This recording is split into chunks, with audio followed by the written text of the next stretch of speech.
Hello, everybody, and welcome to episode 14 of the Art Brothers Art Show. The art show where we sit down and we'll draw a topic. Tonight's topic, Minion mashups, and we will also discuss comic books, movies, and whatever else comes up. And we always are chatting with the most awesome comment section in YouTube today. Thank you very much for joining us. This show is hosted tonight by the one and only Melvin Cruz, or Mad Mel, the writer, artist, and creator of Dead the Grim Reaper, currently on Global Comics. Link in the chat and also in the description. And I am LunchBox Warren, the writer, artist, and creator of The Adventures of Sig and Joe, which is also available for free on Global Comics. And both of those are free to read, and you guys can check those out in the description and in the comments here. Tonight is going to be Minions mashup tonight. Yes. And before we get started, though, Mel, how are you doing, buddy? I'm all right, man. Thank you for asking. How you doing? I am doing good. Wait a minute. Let me rephrase that. How you doing? No, how are you? That sounded creepy. No, my bad. I'm doing good. I've just been busy. I know, yeah, right? I want to thank everybody in the chat. Dingus, Ichthus, Massive Panda. Thank you, Ichthus, for sharing out the links. And also, in the links is the link to Ichthus's one-shot, Odyssey of the Dream Reaver, out now on Global Comics, also free to read. If you don't have Global Comics, guys, you're missing out on the best app to read PDF digital comics in America is Global Comics. All of the publishers are on there, from the big guys, DC, Marvel, Image, IDW, Mad Cave, down Dark Horse. There are a bunch of indies like ourselves on there, as well as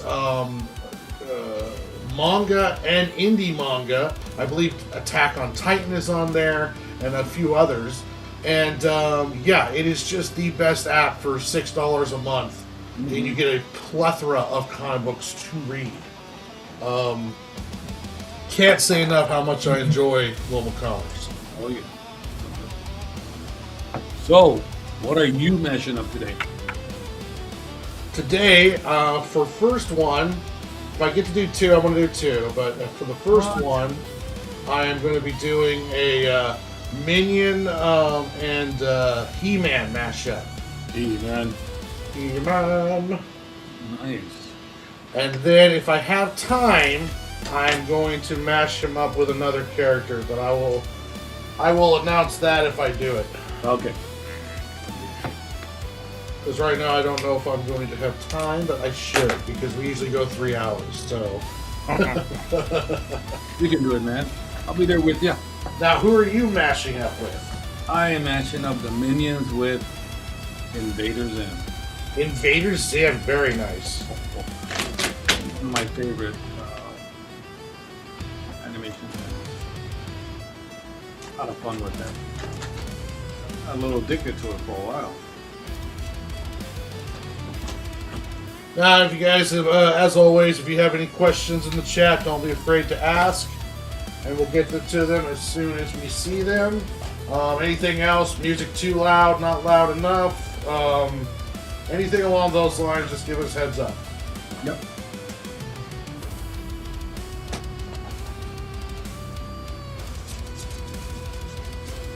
Yes, Massive Panda, you need to read Ichthus's comic book immediately. That's your homework for tonight.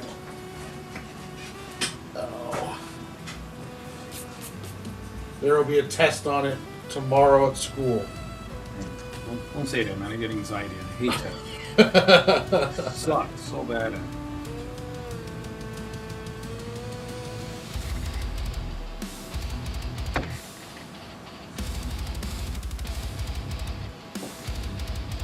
How is the Minions doing in the box office? Anyone know?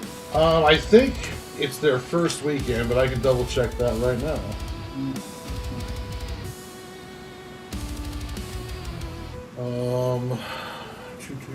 We should have the Minions box office. Yeah, sure. Curious.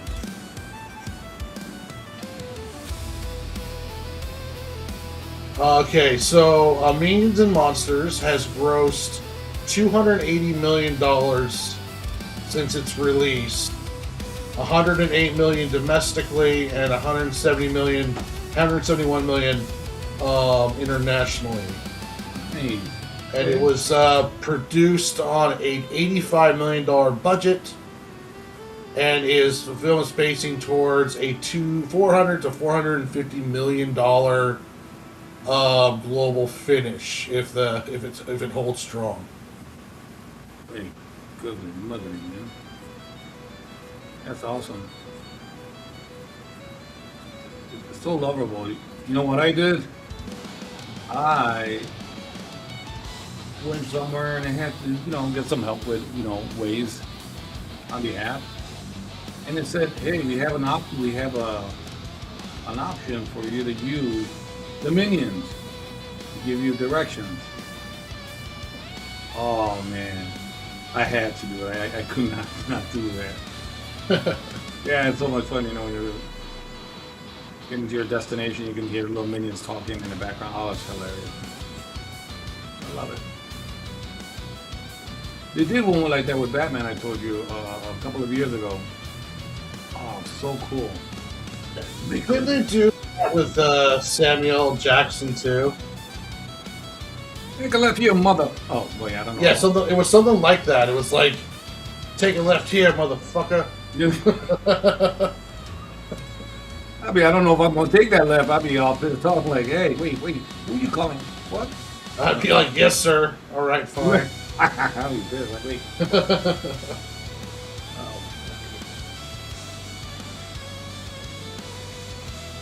Okay.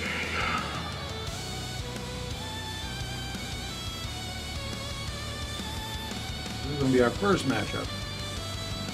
Well, our second one. Second, no, duh.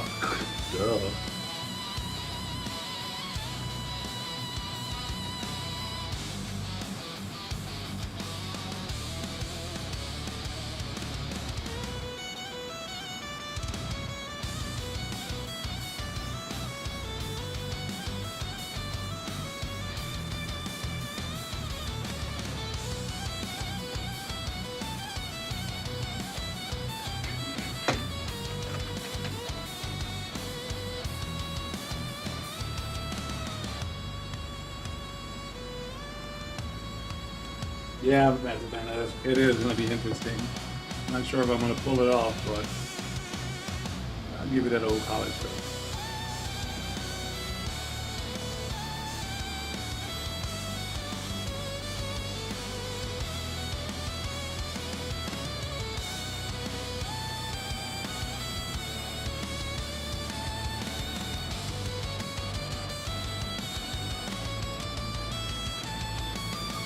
A little more like Dr. Evil.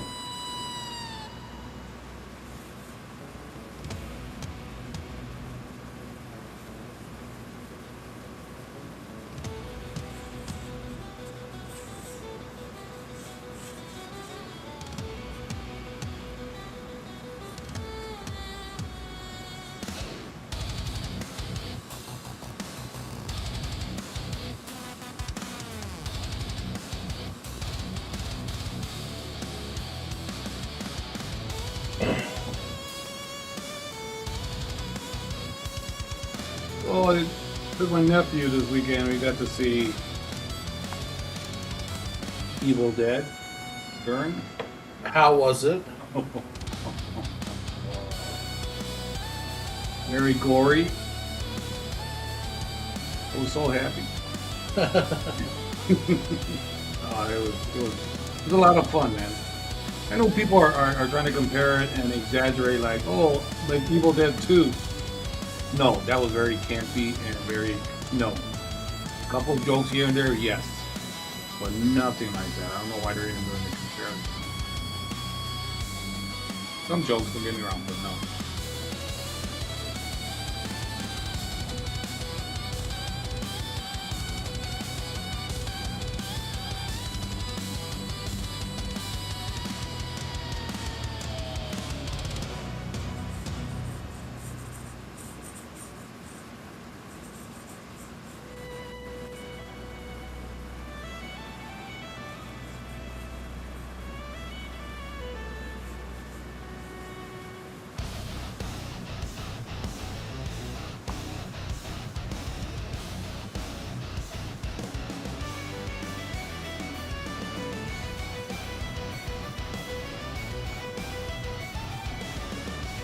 think what next week Spider-Man, is that correct? Spider-Man's closer. No, next week is Odyssey. The Odyssey. Yeah, next week is Odyssey, and then after that it's Spider-Man, I believe. Okay. Clearing that up. What do you think about the Odyssey? I don't know. I'm a Nolan fan, but I don't like all of the crap surrounding it. There's a lot going on.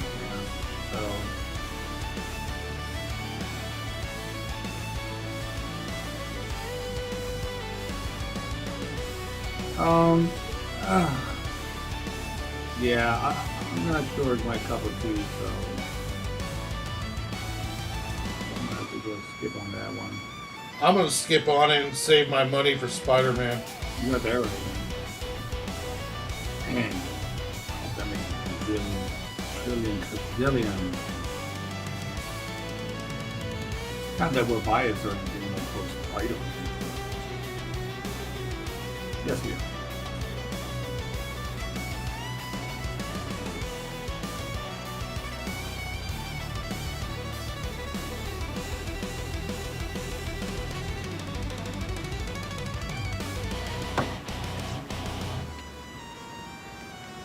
Hey, Martha. Hey, stranger. What's up, Martha? Yeah, she's here. All right, now the party can begin. Martha's here.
Oh, hey, Martha, you can use my characters all you want in your crowd scene.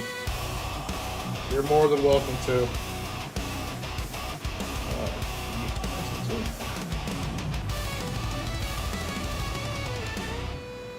La la la la. All right.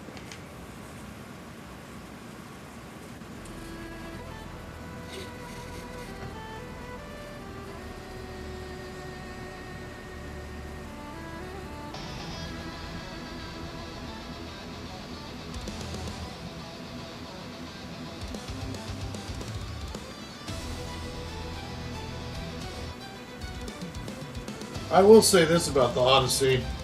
They need to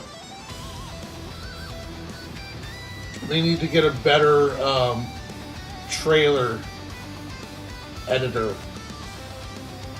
You think so? I didn't like the trailer. I thought the trailer did not help that movie out at all.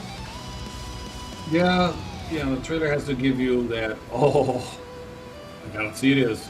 And when we see Spider-Man, it's like, oh, and wait, yeah, it has to. If you feel like meh, for the amount of money they spent on it, no, you can't have a meh out of a movie. Yeah, like the Spider-Man trailer, like you said, the Spider-Man trailer looks really good. Made me more excited for the film. Um,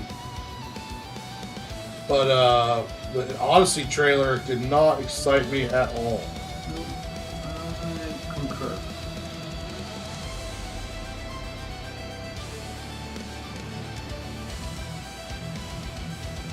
But you know, like I said, I'm a Nolan fan. Yeah. Man, wow, So if I had the money, I would go see it. But I don't have the money right now to see a film. Now maybe when it comes out and if everyone's talking about how great it is, then I might bite the bullet and go see it. Mhm. But as of right now, I just don't want to spend the money if it's just not if I can just wait for a home release. Yeah, you know what? I'm gonna have to give you that because it's expensive as heck, man. Just going to the theater. Yeah, and if I have to choose between Spider-Man and Odyssey, I'm going to choose Spider-Man. That's nothing against Melvin. I'm a huge Spider-Man fan. Yeah, the thing is, you are right. Also, you don't want to give out too much in the theater. You're right about that.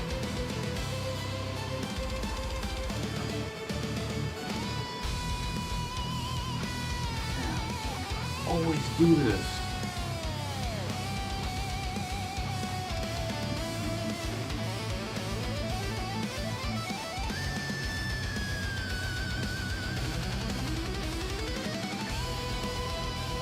I'm still waiting on a Doomsday trailer.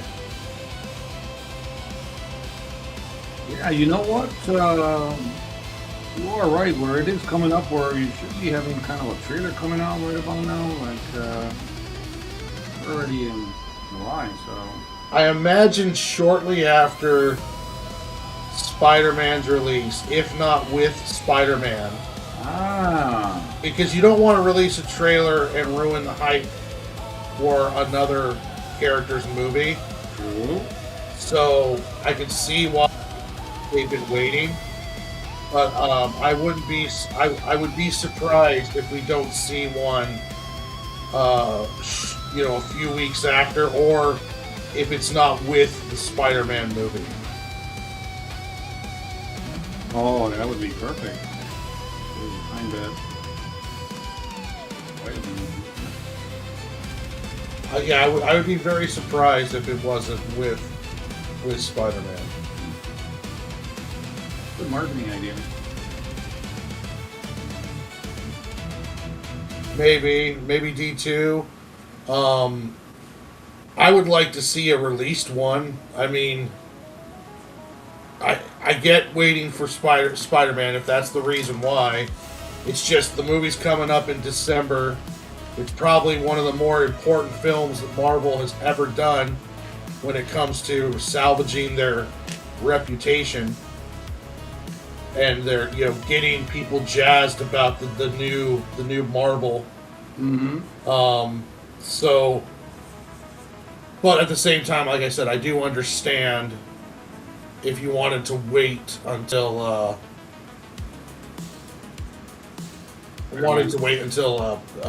Spider-Man came out.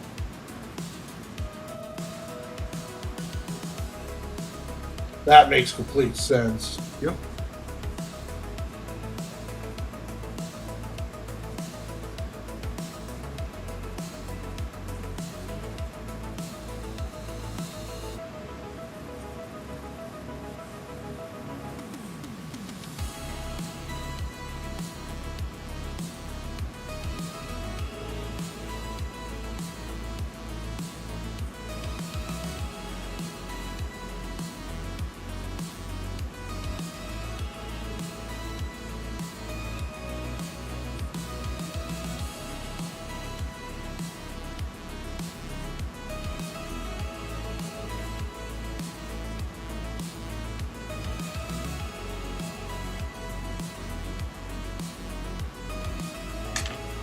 I'm wondering though how well Odyssey's going to do.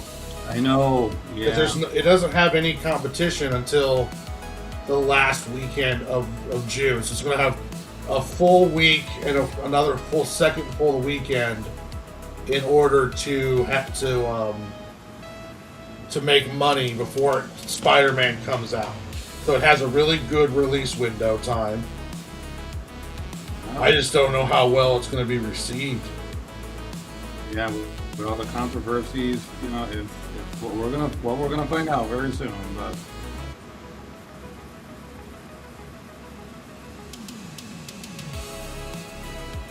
yeah, I took some of those casting and it was just a little bit questionable. I didn't understand. But we shall see. I'm pretty definitely sure. I think the first weekend it comes out, it'll make some money. But it's just after that, the drop off. How steep is it going to be? Yeah, it'll be interesting. It'll also be interesting to see how it does internationally. Yeah.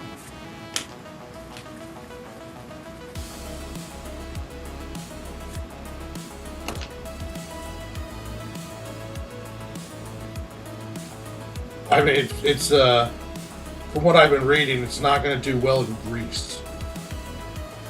You didn't use any. I was like, maybe you should have used.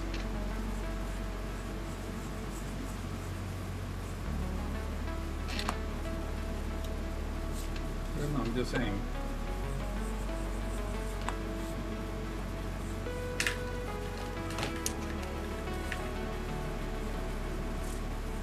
Yeah, so that's my prediction. Do well the first week, and then after that, then people can, how it is with like Obsession, where after the first week, it's just kept going strong by word of mouth. Yeah. Yeah, so now this one is the same thing. It's gonna be like, okay, was it good enough to go watch it, or?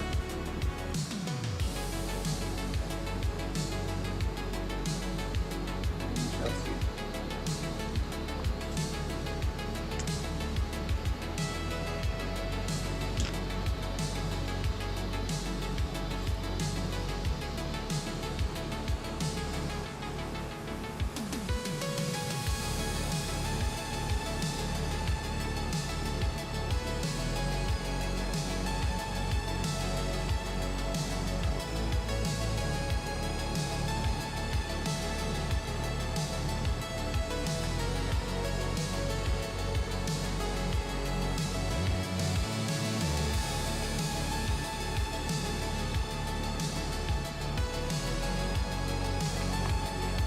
Making toast.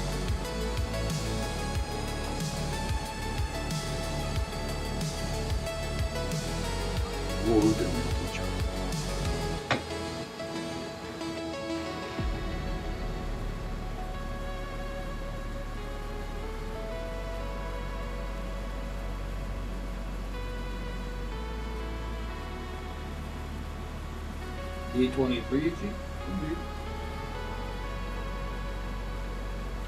It's just, it's just time's not a wasting, but it's flying by, and you should have something right about now.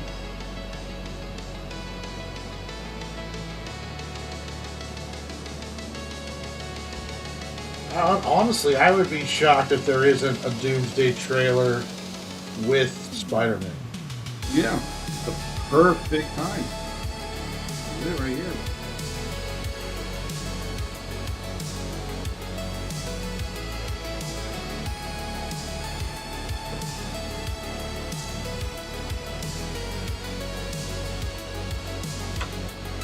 Yeah, I would be shocked.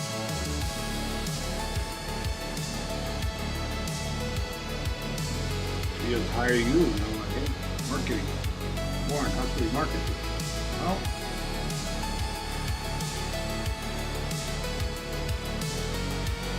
Well, there's we live in a world where negative press is a business, right? So you've got people out there whose entire livelihood is to talk crap about you.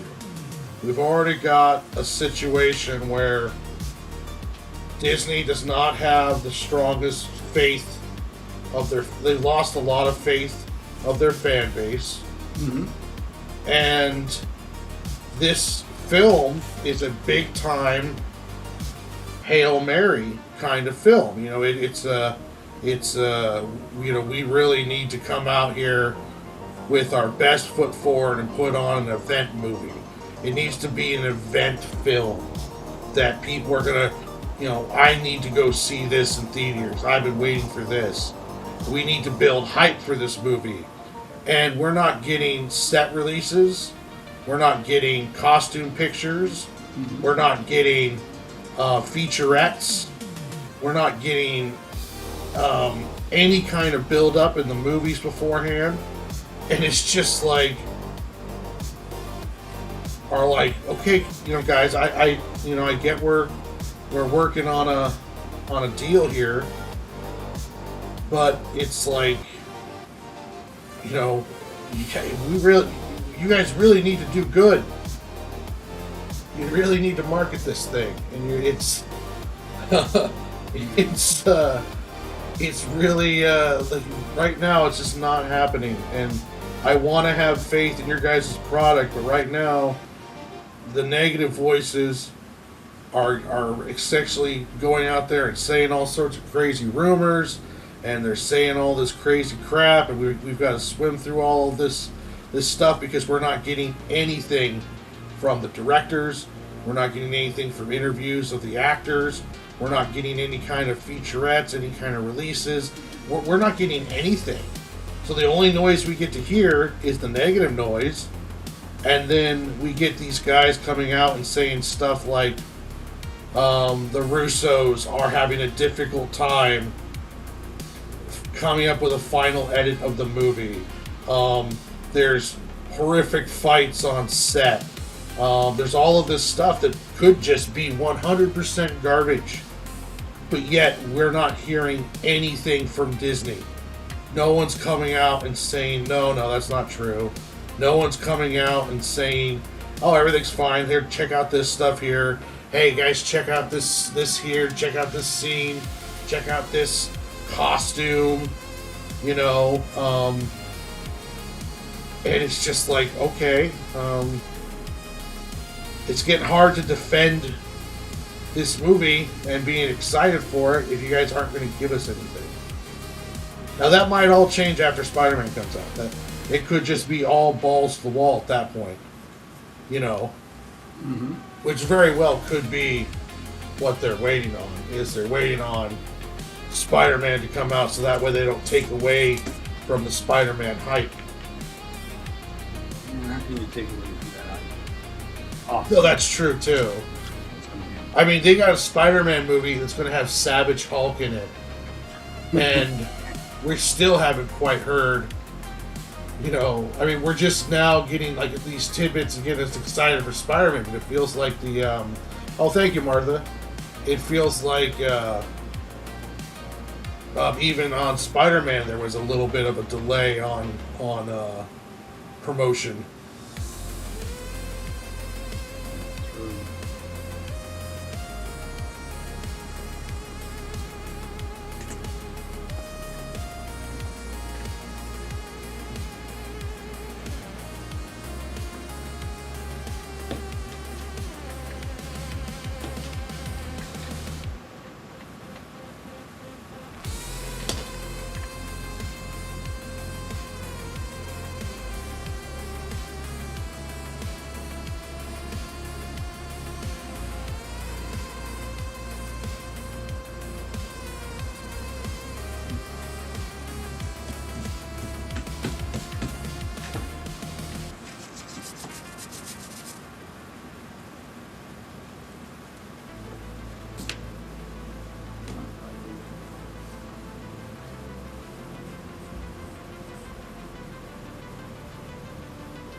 Wow, Martha, 20 to 26 pages. Going all in. That's exactly how you do it. All in. Okay, Martha, have fun lettering, and thank you for stopping by. I'm. Thank you. Yeah. Not happy.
Yeah, but one thing though that was good this year is I can't get over how well Obsession was, how good it was done. Oh my goodness. That was a surprise. That was a surprise.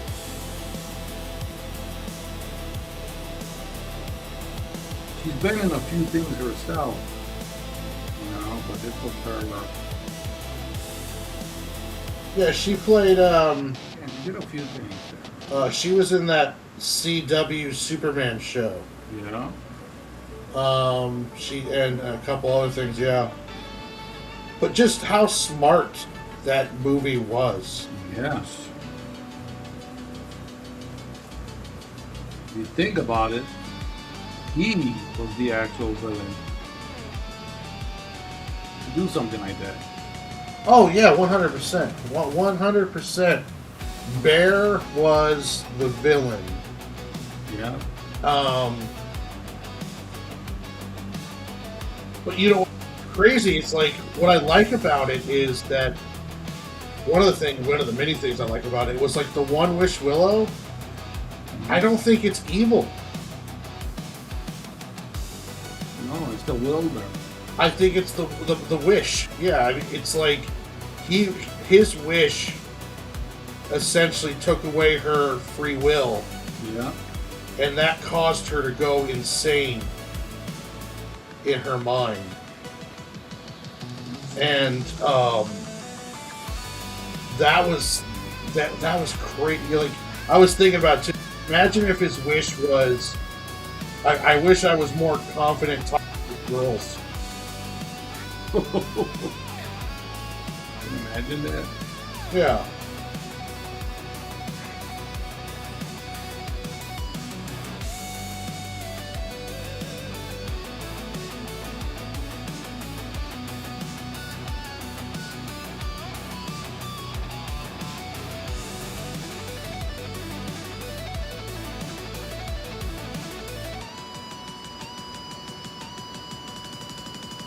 And there's so much little hidden stuff in that movie, like,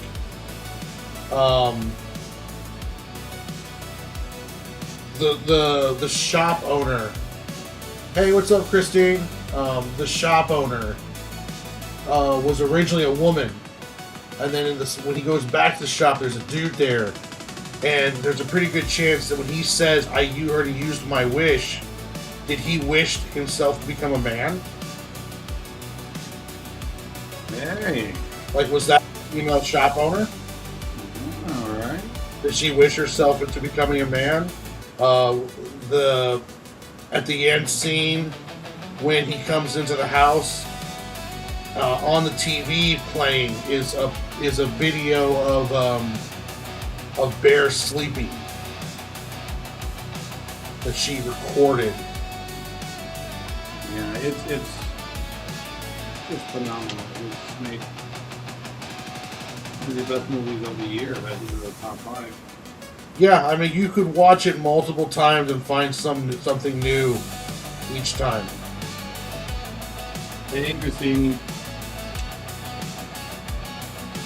Yeah, again, it just came out of left field, man. I just was blown away. Like, geez, it's like this is just amazing.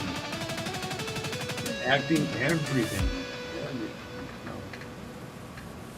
And I'm not even a horror guy, and I thought I was just blown away by how good it was. Wait, you're not? No, I'm not a huge horror horror fan. Why am I even on this show if you're not gonna be? Oh, okay, that's okay.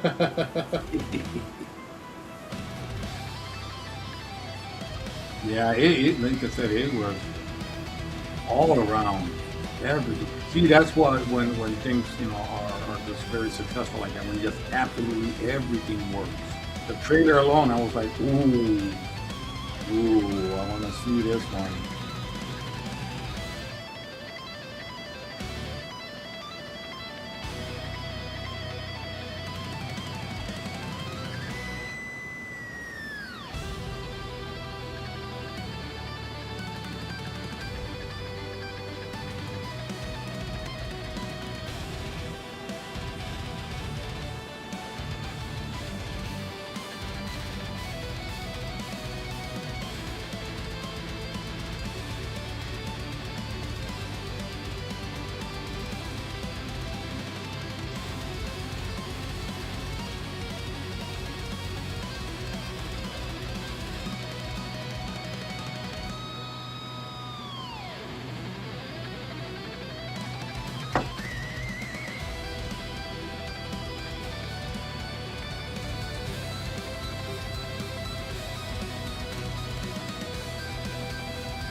And for how much they made it, their budget and how much they made it in the theater, absolutely huge hit. It's one of the most profitable films, I think, in history. It wouldn't be surprising if it's just following week was doing great. Other movies came out, it didn't affect it at all. It just kept doing good. Yeah, but that's a movie that word of mouth. Oh yeah, I recommend anybody. You have to see it in the theater.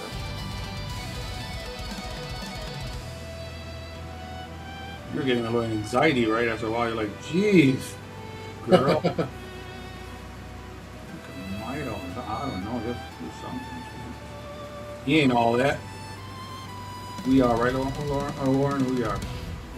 And all that. Yeah, he did a great job. And his friend, what a prick when he was making that, which I know he's not gonna do it. He's not gonna do it. And like, oh, I knew he was gonna do that.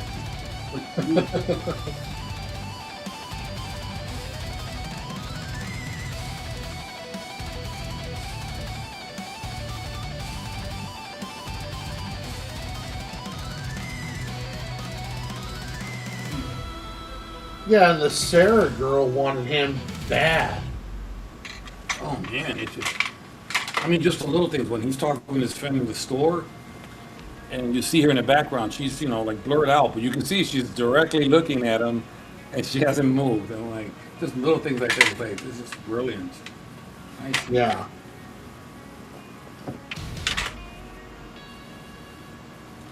Very, very well done. Good all the way around. Highly recommend Obsession. Oh, my goodness, yes. You don't have to be a horror fan to see that like that, because it's a thriller, not really a horror.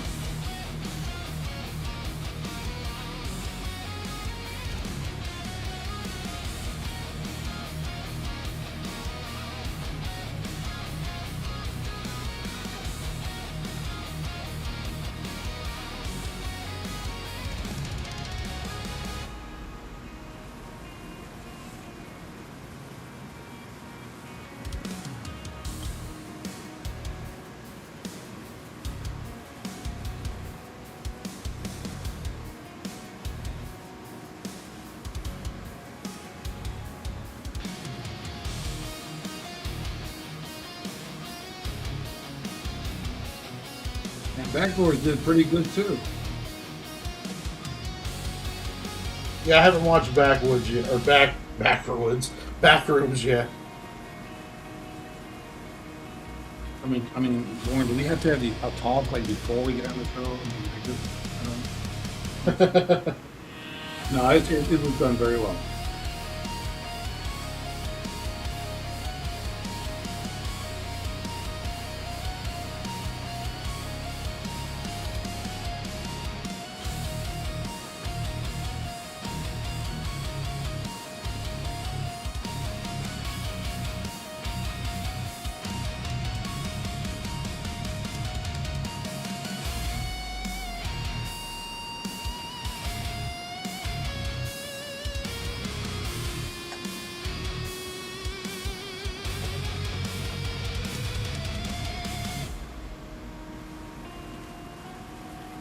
Yeah, it's crazy. There's nothing is going to catch Obsession's budget profit margin. You're right. Nothing this year is going to get even close. Yeah, and with that budget, it's like what? Like Spider-Man would have to make. It would almost have to make like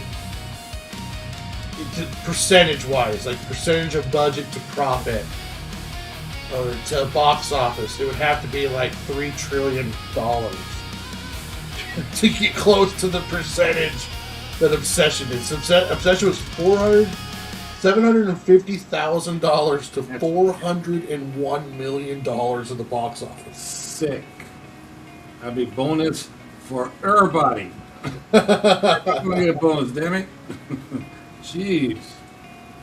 Great job. Here's a bonus.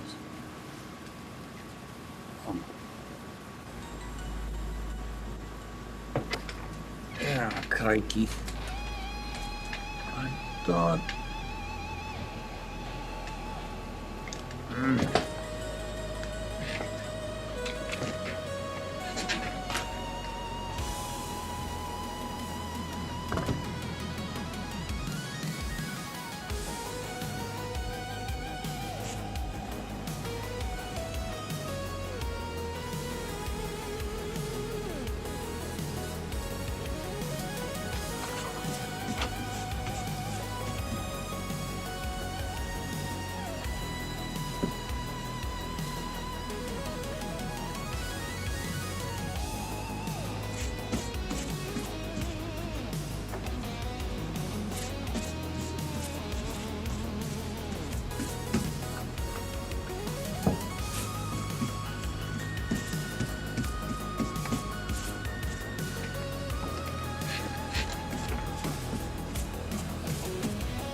I can't believe we're getting like halfway through July already.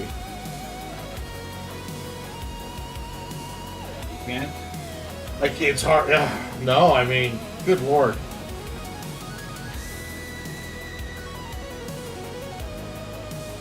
The time just flies by.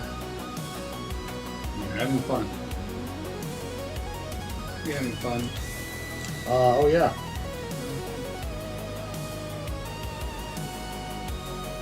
Of course I'm having fun. Good answer. Doing here.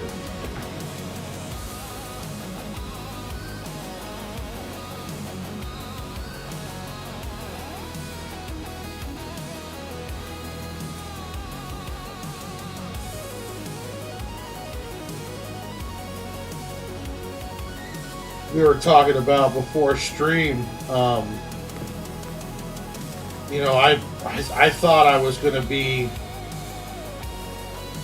farther than I am on my progress with the Squirrel Boy. Because I thought I was going to probably be like starting penciling issue 3 by the end of July, and I'm not even going to be done finishing the pages for issue 1 by the end of July.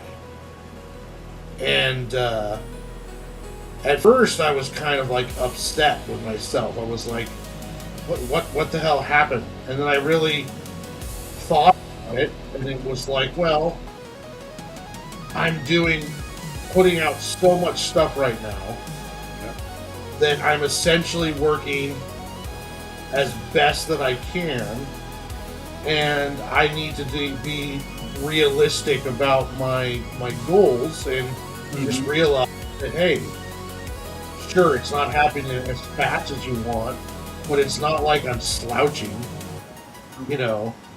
So it's just one of those things as a creator, and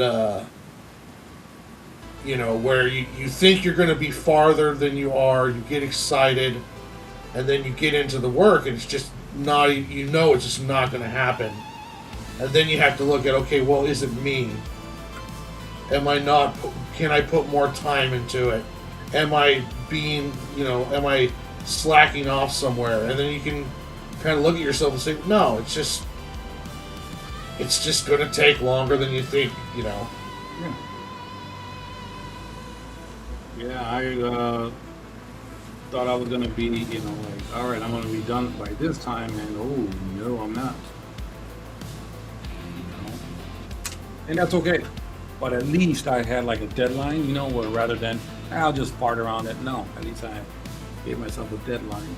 Yeah. Somewhere in the vicinity of being almost done. I'm off by about a month so far, so I don't feel that bad. But yeah, we are our own worst critic. Oh yeah. Sorry. I can do better. I can do this. I can do that. And there's a little thing called life too. That kind of have to deal with sometimes.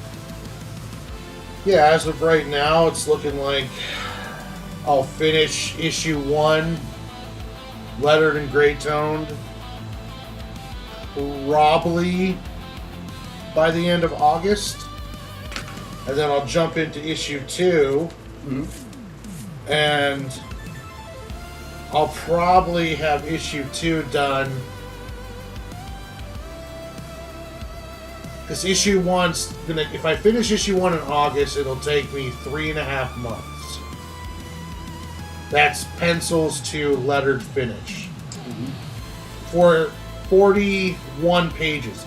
So I should not be beating myself up for doing 41 pages in 3.5 months, working a full-time job, as well as doing other streaming shows and, you know, stuff along those lines.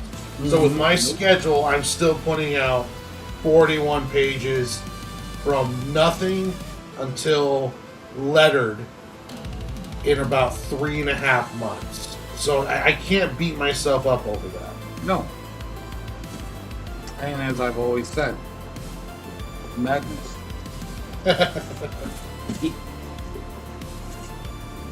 So if it sticks to 3.5 months, September starting issue 2, September, October, November into December, issue 3, January, February, March, and then issue 4, April, May, June.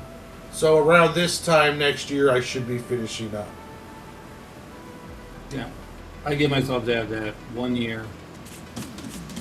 You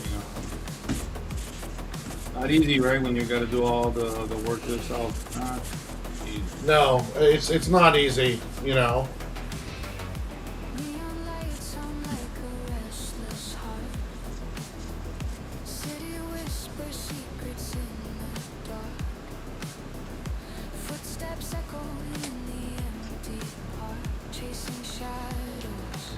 Not easy when you're doing it yourself. Hey, what's up, Orange? It's a Minion mashup night. Yes. The orange. Everyone's favorite little yellow munchkins are here to mash up the Art Brothers Art Show. Oh yeah.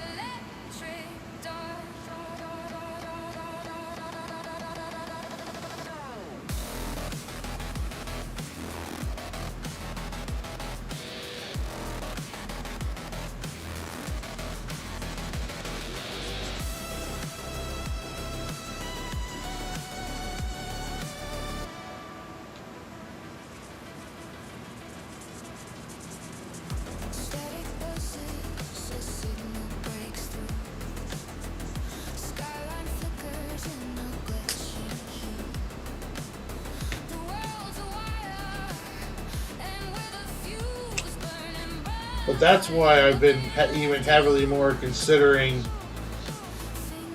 depending on how many pages issue 2 and 3 are,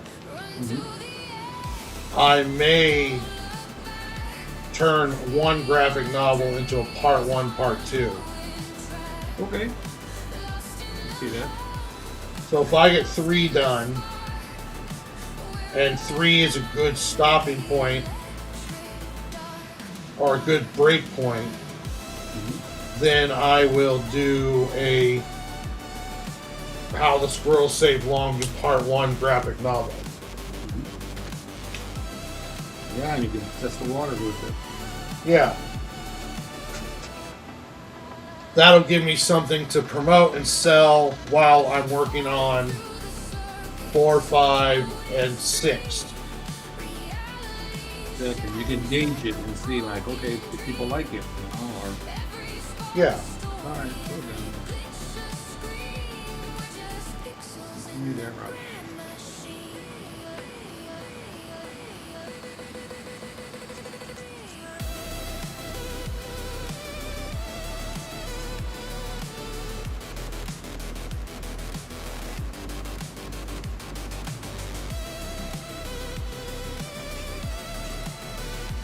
But after I get issue 1 done, before I start penciling issue 2, I might do a couple pages of Santa. Oh yeah, yeah. I got to get back on that this week or weekend. I just want to finish up this one page. Yeah, so I might do that. I might work in, because it's my Santa one's like, I think it's like 21 pages. Yeah, that's what I'm thinking about too. Close So to that there. I might break it up and like, okay, before I start on issue 2 of Squirrels, then I'll do, like 5 or 6 pages of Santa, do issue 2, and then do like another, 6, 7 pages of Santa, and then after 3, finish up Santa and get that ready for Christmas next year.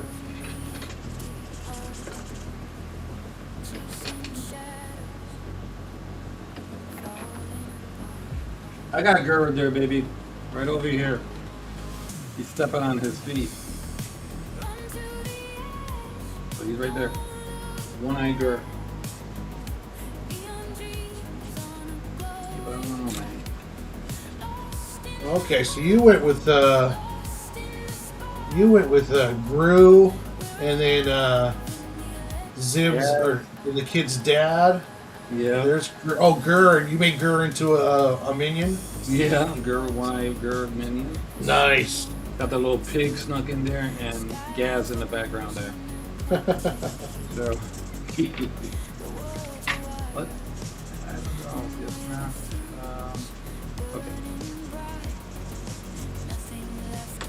Not digging.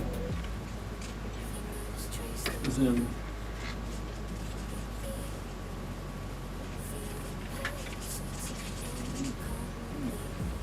Now, are you all set once you get volume 2 done? Are you going to be jumping in right away on 3, or do you have have you written anything for it or prepping anything for that one? I'm going right into 3. Yeah, like I said, I've had like 23 chapters already written. Dialogue, location, characters, everything. Oh, okay, wow, yeah. And then, but the thing is, it was I've had it for a couple of years now, so I go back and read it, and then I'm like, I don't like that, and then just start editing all that. You know, I would always do it like, oh, okay, and then like, after a while, it's like, no, I don't like this anymore. Okay. It's the Forever Forest. No, that one is, I just can't wait. I really can't wait. You know, invest yourself in these stories that you come up with. You really do invest yourself. And like in this one, when he just, I'll give you a little hint. When he's walking through the forest, you're gonna see carvings on the trees, and he'll walk by them and he'll say what they are. Okay. So you'll see stairs out of nowhere, just in the middle of the forest, stairs, and then he'll just, okay, that's a portal. And then just keep walking. So I'm gonna have a bunch of that, you know, like he's walking here and there, that's a portal, you know, and that, and things like that. So it's a lot of fun, you know, like, oh, I can't wait to draw that. That forest has everything. And they're watching him too. So like, they can't figure him out. It's like, what is this? It's not a human. He has no scent. Can't even sense him.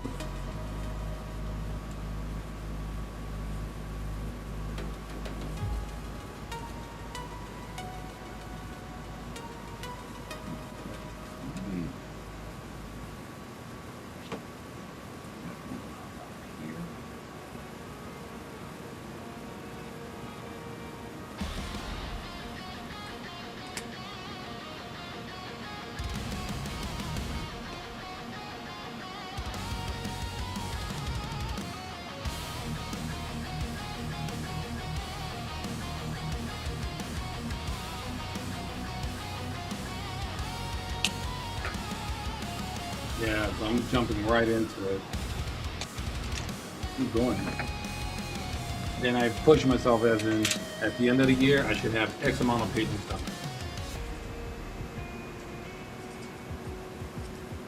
Do you allow that goal to shift if depending on like, you know, how life affects them on those lines? Yep. Life always finds a way.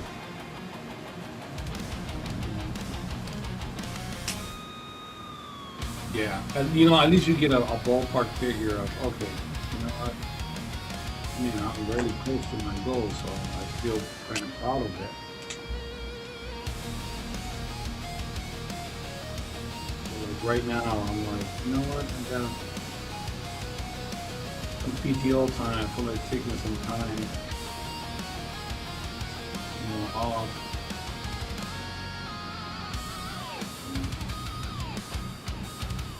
It's funny, I was thinking the other day when I was working on a estate sale, I was like, if I ever won like a scratch ticket, hey, what's up, USR? If I ever had a scratch ticket win, right? Mm-hmm. And I won, let's say something like $8,000, right? Mm. I would use that $8,000 to not have to work for a bunch of months. Just live off of just so I can work, not have to work for a couple months, so I can get more comic book work done. Oh my god, dude! You would wake up extra early on purpose. And be like, okay, I'm gonna get X amount of pages done. Yeah, I would live for that amount of time, and I could live off of that. I would just live doing comic book work. Like I was working comics full time. So I thought about myself when I was like, ooh, I'll take a week off. Ooh, ooh, ooh. I'll do my best to make sure I got nothing planned that week. Why? That's it.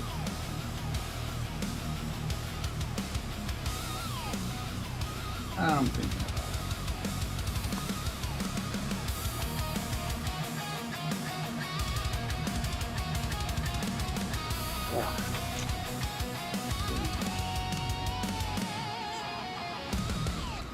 Why are you so difficult, Zim?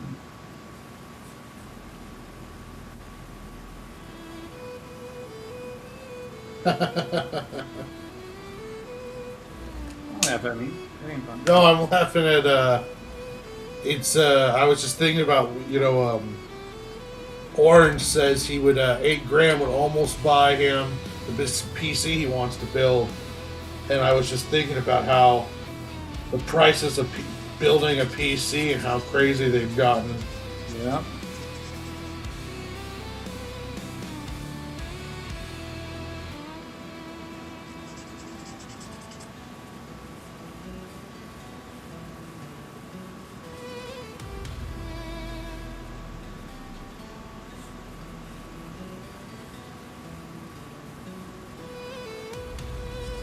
That would be a sick PC though. Oh yeah.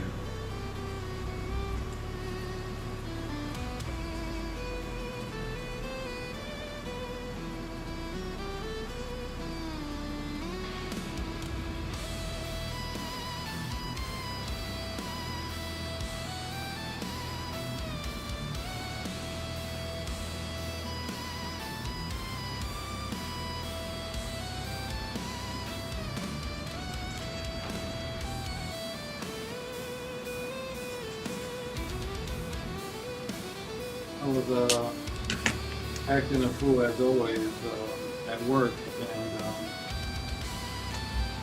I said, money can't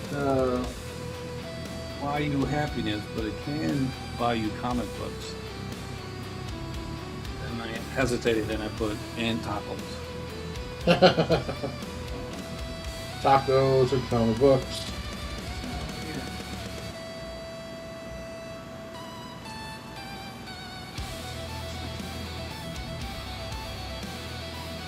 Right?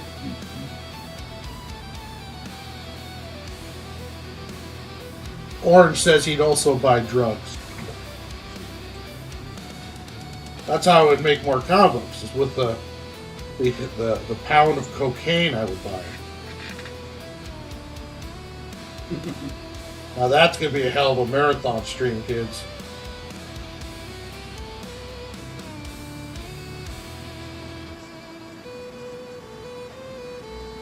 Hi, Felicity.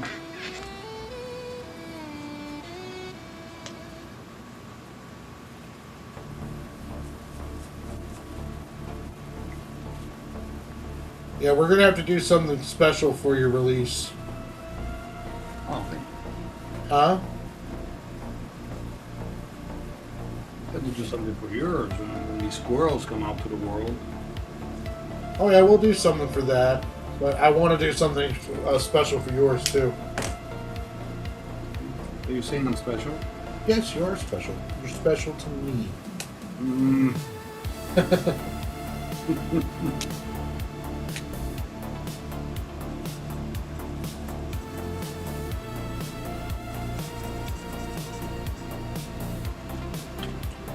Yeah, because then that'd be that relief, like, okay, all right, I got it done.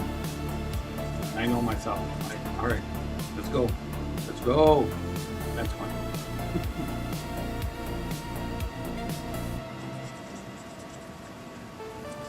That's impressive that you've got that many chapters written ahead. Yeah, that was when 2023. The first 6 months, I'm like, okay, I'll do some sketches. Don't get me wrong, but it was just right after work, boom, chapter 1, and just kept going. So issue 1 was chapter 1, right? Yeah. Okay, so you have 23 issues essentially planned out. Yep. Now, how close has this what you've written out beforehand stayed to what you're doing? Kind of. It evolves. Yeah, 100%, 100%. Right, yeah. Because I'm like, ooh, and then it's, I'm like, what was I thinking? What was I on? What medication? So, it's like, you know what? And since it's your project, you can do whatever the heck you want. Well, there's a very big difference between, an outline, and then when you start fleshing it out, Mm-hmm. and then it's even, it gets to be a bigger difference than after you flesh it out to what that finished, okay, I'm ready to go product. Because when I first flesh something out, or first outline something, it's kind of like book opens, two squirrels at big meeting in park. Um, Fight happens over who's messing with dumpster cans. Leader, calms everyone down. They go back to their squirrel village. Gets in fight with main character's son. Son leaves on patrol. It's like really kind of just a real basic, like, I'm trying to explain to you what happened in a movie that I watched, kind of outline. Then I start fleshing it out. I'm like, okay, wait a minute. We need to let this conversation breathe more. I need to add this in. Like when I was writing issue 2, I had the basic outline of what I wanted. I added an entirely new scene of the main character Stark with his girlfriend. Nice. And the scene came about when I was at an estate sale, and I saw this bush tree, or this tree that had these really beautiful flowers. And I took a picture of it, and I was like, how beautiful would it be to have this as the background if one of the squirrels was meeting with his or the main character was meeting with the girlfriend. And he's dealing with the argument and the fight that he just got in with his dad, and a lot of it has to do with how he handled the cat situation, and it just birthed into this whole conversation. And then the mom and the dad are having a conversation, and the mom's role has really evolved since I first started. And you start doing this stuff, and it's like, okay, now I'm playing around with this. And yeah, it's going to be a very touching war story. And then it starts breathing more. So now what was going to be 76 pages is turning into possibly 6 issues, 2 volumes. And each volume could be 120, so it could end up being 240 some pages of squirrel stuff. And the thing is that I don't know about you, but me, when I was waking up 2-3 in the morning with ideas, and I would write them down on sticky notes, or just get up, turn on the light, and just start typing. It was just a flood, man, of ideas just kept on for 6 months. It was like oh, okay, I got it out of my system, It's great.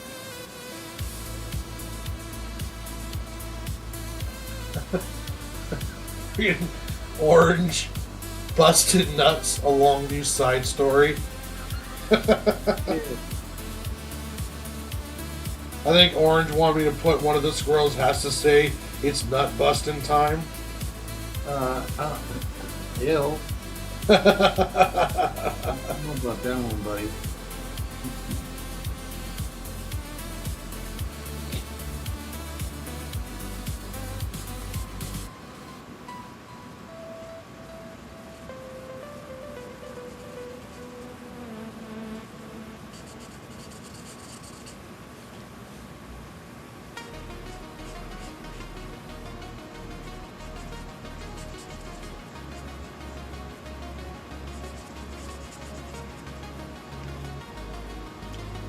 Man, looking good.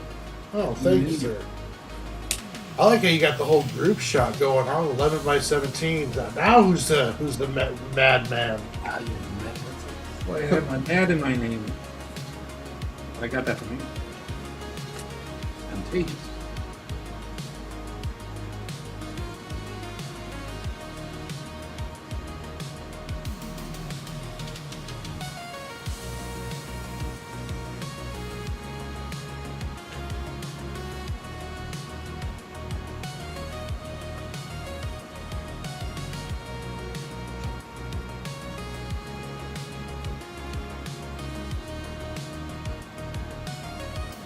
But yeah, you're right though. It does evolve.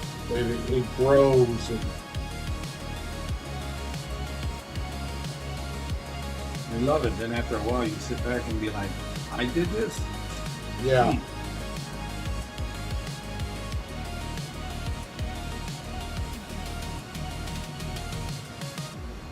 Oh, did you hear about Comics Wellspring? No. Yeah, they like shut down production. What? Yeah, they put out a note or a notice that they're gonna, due to some kind of problem they're having, they had to shut down all production. They're refunding people who had orders in production with them, and yeah, they're like done. Are you serious? Yeah, What the hell happened? I don't know. I don't know if they're gonna be back.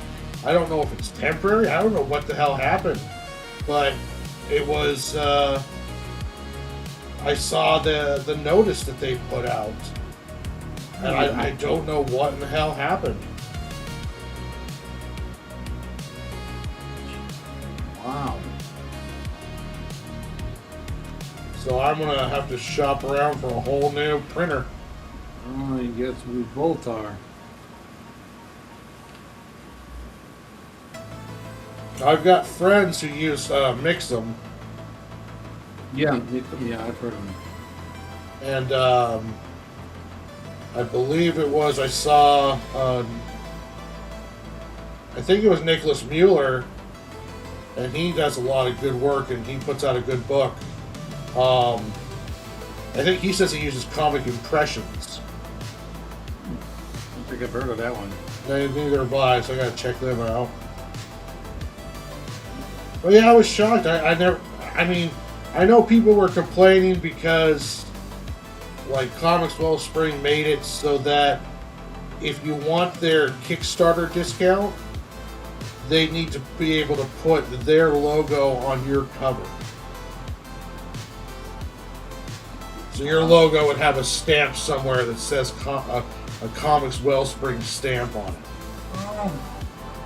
And that was kind of upsetting a bunch of people. And then the next thing I saw was them putting out a notice that they are, for, I don't know if it's, they didn't really mention in the notice if it was temporary, if it was long term, but they were refunding people that were current. Like, so if you did an order with them and you were waiting on your book, you would get a refund. I did not see any of that. So whatever it was so bad that they couldn't even fulfill what they were working on at the time. That's scary. Yeah, that's nuts. Very scary. 'Cause look at us. We're about to, in just a bit, like, all right, take a look at it. Well, screen and then look it down. Huh. Maybe we gotta go to their website and say something. That's a good point. I'll do that right now on my cell phone.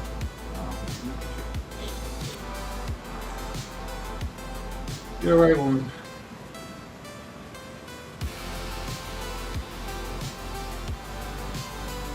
Yeah, okay. Service update. Orders being refunded. A message to our customers. To our valued customers, we sincerely apologize, but due to unforeseen operational challenges, Comics Wellspring, owned and operated by Carta Finishing, must temporarily suspend accepting new orders and halt production at this time.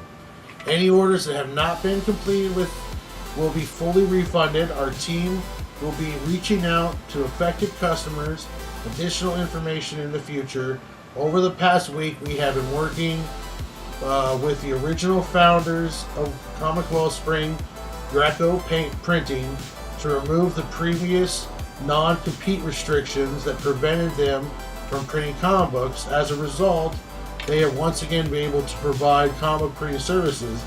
If you are looking to print your project with a trusted printer, we encourage you to contact Greco Printing. Greco Printing was the original company that owned Comics Wellspring. Wow. Their team has decades of experience, blah, blah, blah. We truly are grateful for your support and trust. We have shown you have shown Comic Spring over the years. We sincerely apologize for the inconvenience, and you appreciate understanding during this difficult time. Thank you. Man, that's a shocker. I did not know that. Yeah. Wow. What happened? I don't know. Man, you know, that's like abrupt. Like, oh yeah, by the way, imagine us, you know, like, hey, all right, they're gonna get some, you know, and then that happened. Man, I'd be pissed. Yeah, me too. Oh, thank you very much, Christine. Yeah, he's looking buff.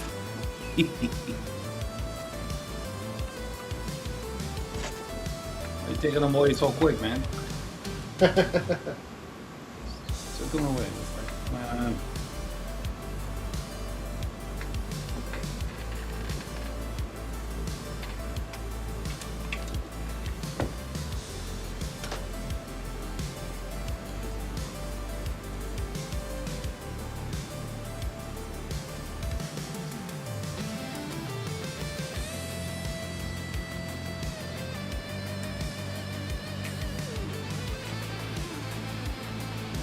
You know what? That does give the opportunity of the competitors to step up.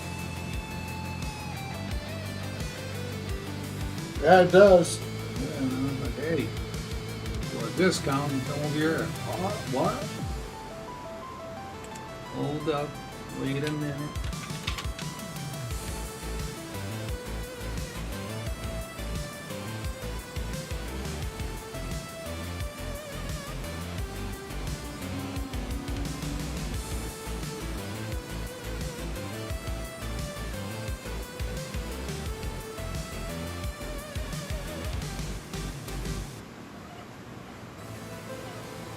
Man, caught me off guard with that one, right? Yeah, Jeez. that one caught me off guard when I read it too.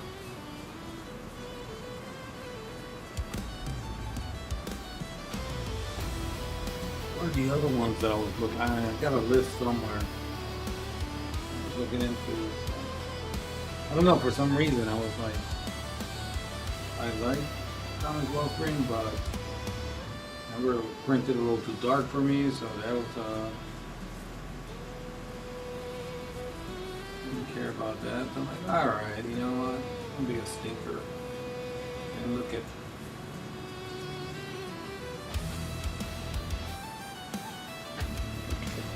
Yeah, I'm not going to worry too much about it right now, just because I probably won't be ready to do any printing on the Squirrel Buck until the end of the year. But yeah, I'm definitely going to have to shop around a bit. I might give old comics mix some printing a chance, because I do my prints through them. So I might do a print run of the comic book through them just to see how they do.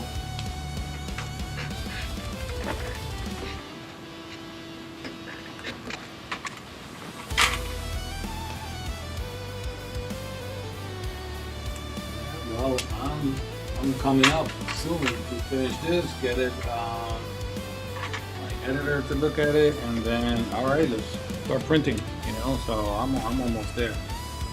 Now I don't know.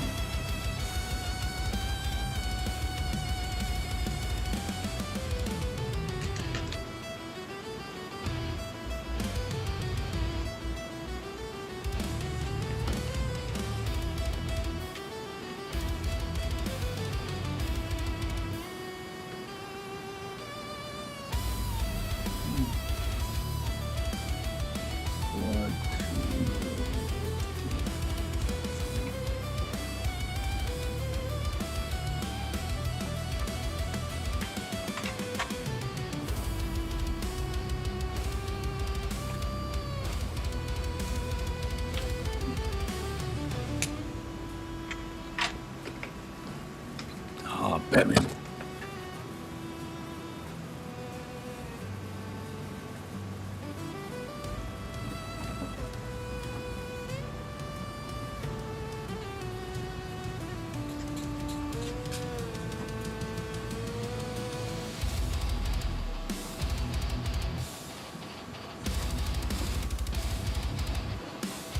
Now imagine if you had everything all set up. You just finished a successful Kickstarter.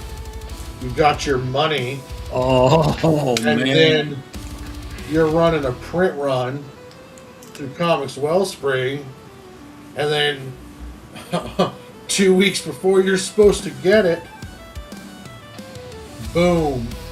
It's like we don't have, we're not going to get you, or like you're not going to get your book. That's probably happening right now. Yeah. It's probably insane somebody's situation. Right now, yes, it'll show up on the show or something like, dude, it's ready. These people just, I mean, it's a business, it happens, but it's so abruptly, man. Oh yeah, and by the way, no more.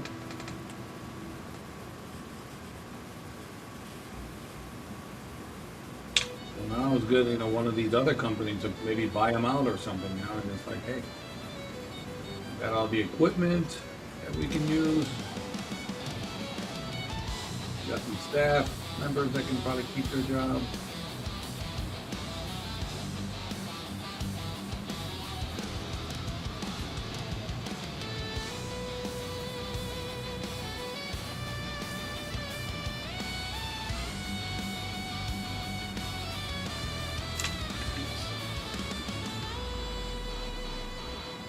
One of the reasons why I like having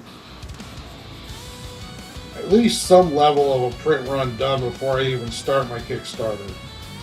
Yeah, exactly.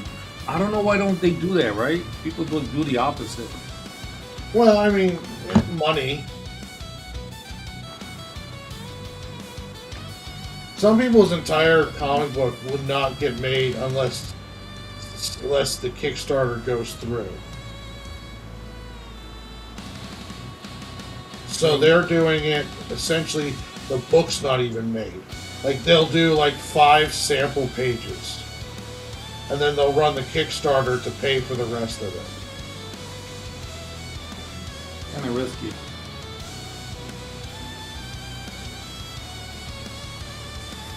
But it's kind of safe too. It's a combination of both. Well, what happened, like, with all those late ones was a combination of, so you run a Kickstarter and your artist has never done a comic book before. Oh. So you're going to do a Kickstarter with this artist, and then during the COVID era, Kickstarters were doing really well because people had money and they were sitting at home. So then you get a Kickstarter, you get enough to make your book. Well, now you have an artist who's never done interiors, and they're telling you they'll get it done in 4 or 5 months. And you and me both know how that could go to hell quickly. Very. We were just talking about how we thought we were going to have stuff done at a certain time, and then it doesn't happen.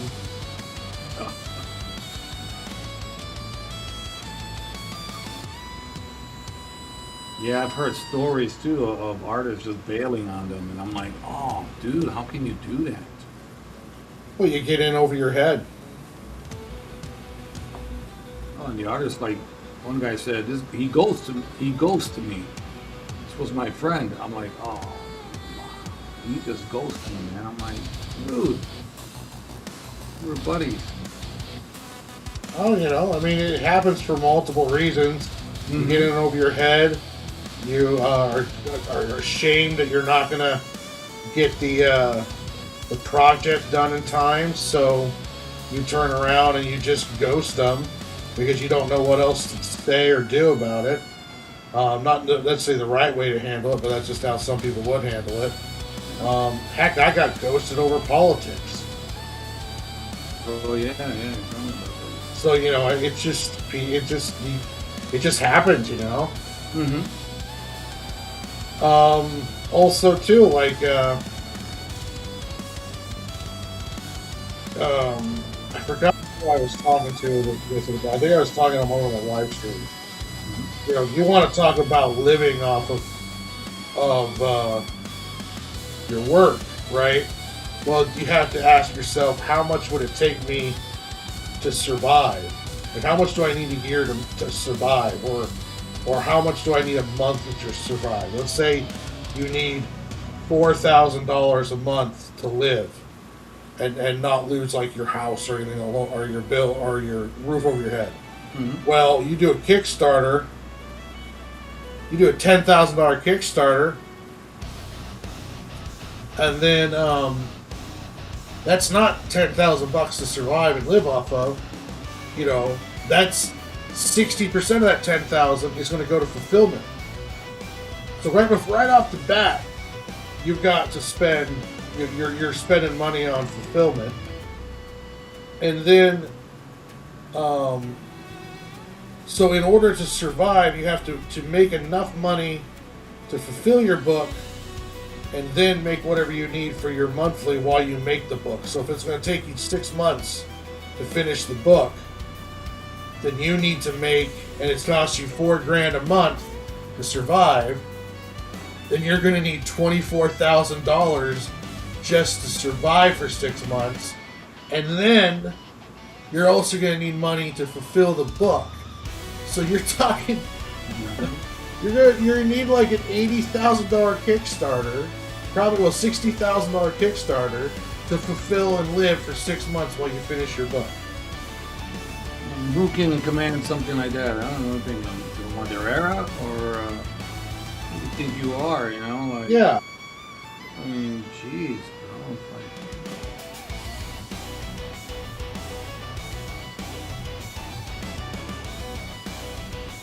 There was that one Kickstarter guy, a comic artist who was worked for the Big Two and was convinced to do a Kickstarter, and he ended up ghosting all his followers and not fulfilling because he was expecting to make money to live off of. And he actually did a statement where he was kind of chastising. He's like, I needed money to live off of, and I didn't get it for the Kickstarter, so you guys aren't getting your book. But he set his goal low, and it was like, well, if you needed that much to live off of, why was your goal so low? Yeah. That is so sad.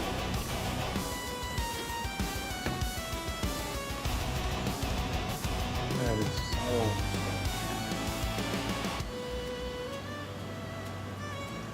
sad. And you're just going to forget it, man. Comic book wise, the industry, they're going to remember who you are, and that's it. You're done. Oh yeah, you're done after you don't fulfill. They're going to be like, yep, I remember you. The only guys that get away with that are the ones who have a big famous following before they did Kickstarter. Like you and me not fulfill, we're done. No one's going to trust us again. I know some big creators who have still to this day haven't fulfilled comic books, but they can still draw money because they have that fan base that wants their stuff no matter what. Exactly. Hell, Joe Mad didn't fulfill his. You didn't? How are we going to talk bad about Joe, bro? Huh? We're going to talk bad about Joe. Hey, Joe Mad had a Kickstarter he didn't fulfill. That was a buddy thing. I don't know now. Bad about Joe, my boy. Rob Liefeld had a Kickstarter. No. Man, why you getting deep, bro? Yeah, Liefeld, I don't know. He did that too? I didn't know that. Yeah, he had a Youngblood one that was a disaster. A bunch of people pledged to it. It didn't fill. Mike S. Miller, the artist who did Injustice, has a Kickstarter that's 5 years behind, and he's ghosted his backers. He won't even pay attention to them or answer their questions or anything. He just tells a bunch of backers that are complaining they haven't got their book that he's fulfilled the book mostly, and if you didn't get the book, it's because of something you did. What? Man, that's terrible. There should be a way to, get some of that money. It's the risk you take with crowdfunding. You're not going to get your money back. And it's like there's no. It says it well, not even in the fine print. It says it right there in the big letters. Is that Kickstarter? There is no guarantee of you getting your product from the Kickstarter, and that's put in there to protect them in case something like that happens. Wow. Yeah, it happens in gaming. It's really bad. Oh, really? You're right, Orange. It happens in the gaming crowdfunding all the time. Crowdfunding a bad name.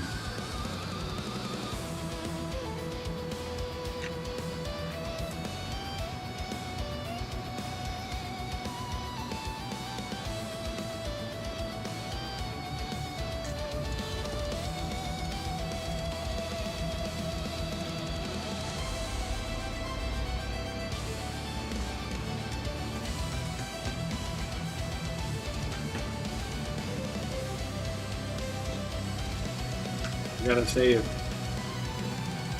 When you draw Batman, you have to say it. I'm Batman. Gotta work on that, little buddy. Go a little deeper. Where's Rachel? Where is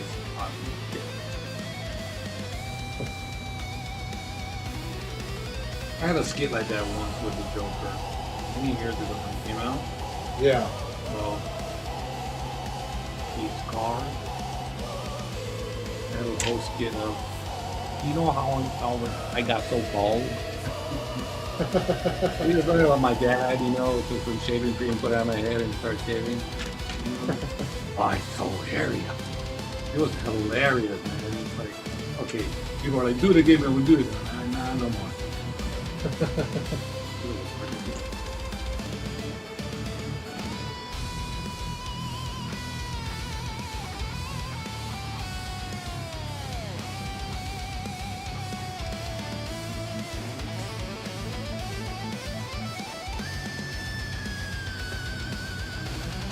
No, we're ever gonna go close to that, man. That was good.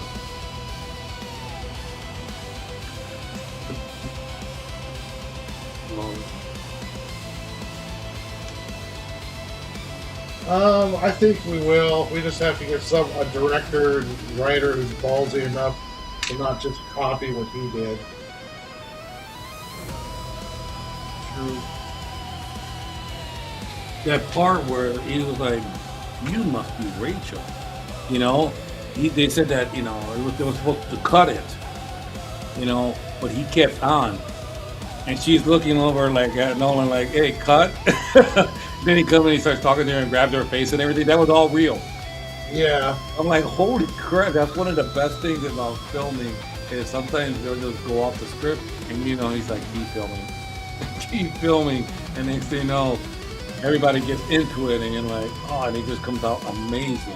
I know she was like, not at that time. I know she was later like, oh, that was amazing, man. But that time she was like, what the hell? Like really scaring me. What's up, Laps? Laps Comics Fan in the chat. Hey, man.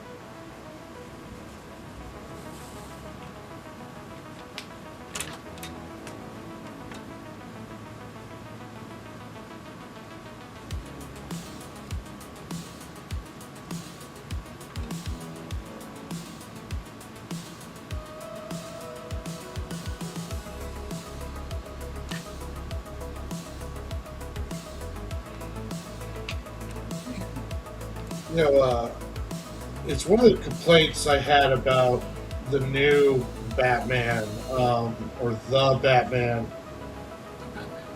was,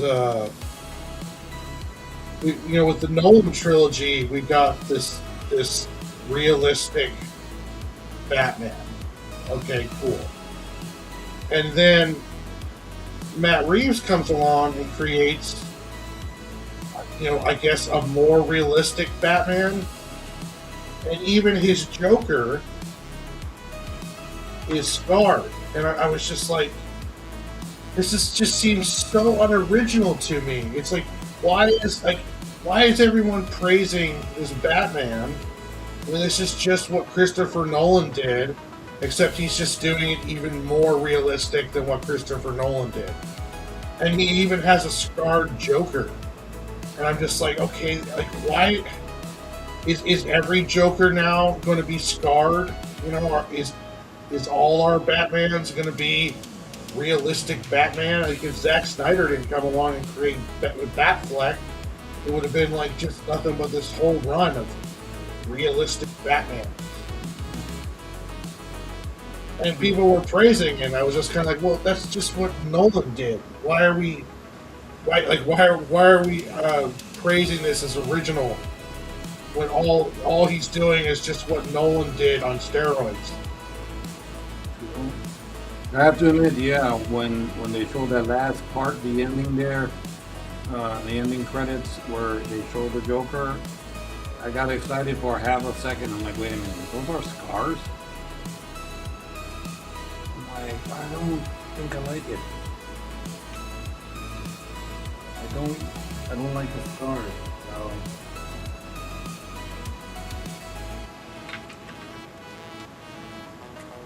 I mean, I don't even necessarily mind the idea of a scarred Joker in the face. I thought Nolan's was done really well. I thought Heath Ledger knocked it out of the park. I just didn't. It's almost like, why is it that no one's calling this out as just Nolan 2.0? True.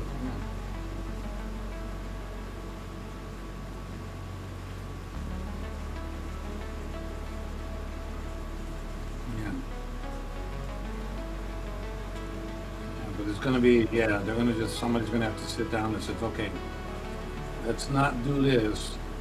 And it's become original. And that's when you sit down. Get some artists. Hey, we want X amount of artists. We want X amount of versions of Joker. I think they did that. Lucas did that with Darth Maul. And he's like, okay, yeah, no, that's a little too evil. Tone him down just a little bit. Yeah, he told the guy, yeah, that's a little too evil right there, bro. Actually, listen to me. All right, let's tone him down just a little bit, and we got to the Darth Maul. Look at the way he looks now. He's terrifying. Imagine the art before. Crap.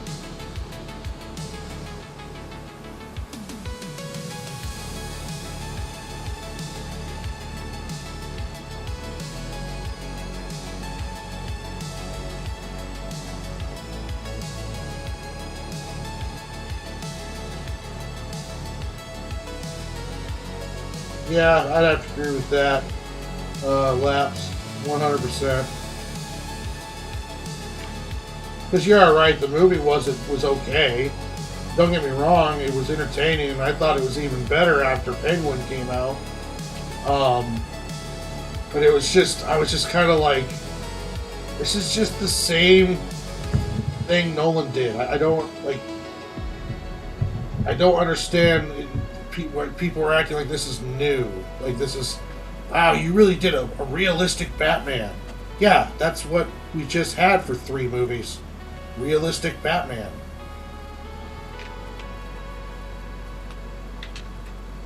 I want Arkham Batman.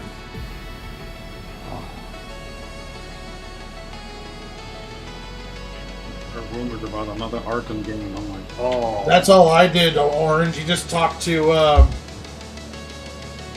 you just call your doctor and tell them you want it, and then they'll set you up. They'll set you up an appointment.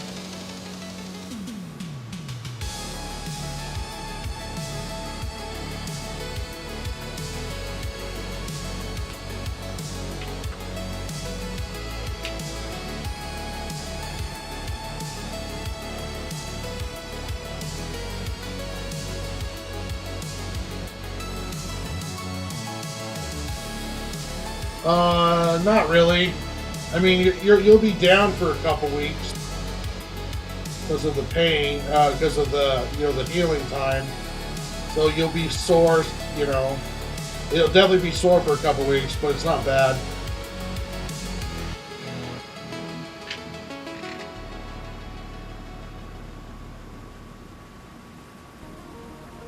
Oh, yeah, that's exactly it.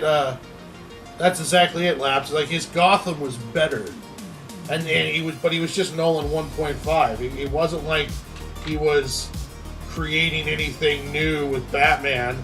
He was just doing what the last guy did, but just only more of it.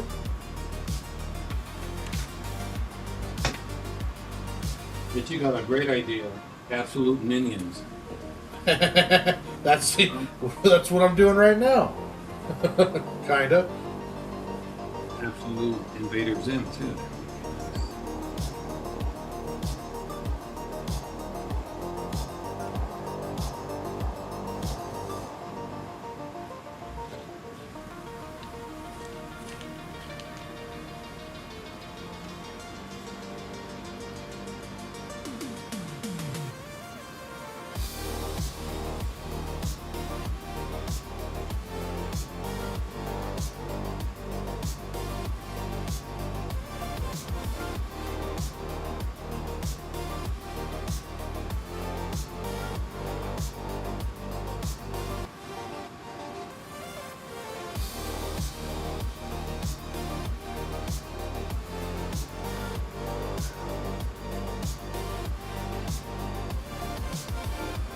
Yeah, that is true.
Yeah, it's much safer than having your wife do anything.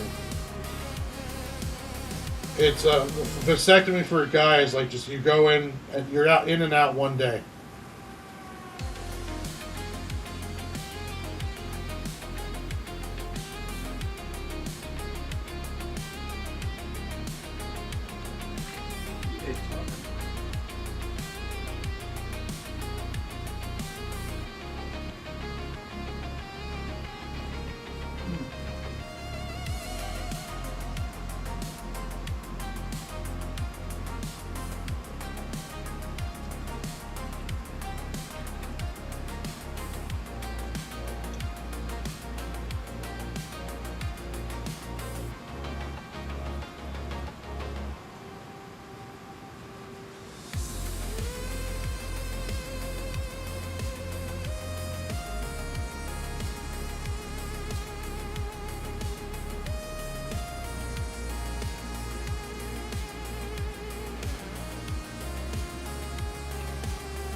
I heard Toy Story 5 was pretty good. USR.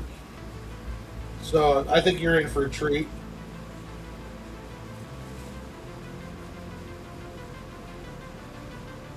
I know when I went to go see a Supergirl, Minions was over everything. Commercials, even like the pre-movie, um, like uh, Regal Cinema roller coaster ride thing had Minions in it. When the preview started, it was a Minion on his computer, like opening up a file folder to show you the trailer. I mean, Minions was their advertisement was all over the place in the movie theater. Okay, how you gotta do it?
Now, what black are you using?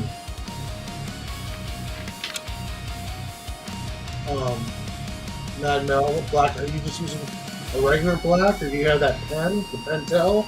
Man, I used a combination of a whole bunch of things. Look at this big mammoth gem here. Acrylic paint black. Okay. And I even used that. A little too much though. Went too extreme.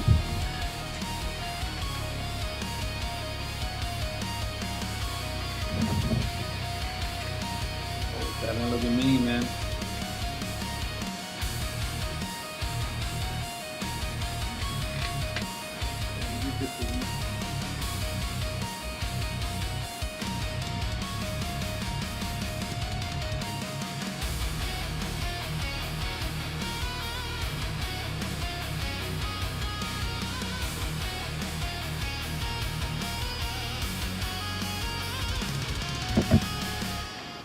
Yeah, I'm using the blacks that came with the gray tone sets. There's a black 100 and a black 110, which is, I guess, black. Very black.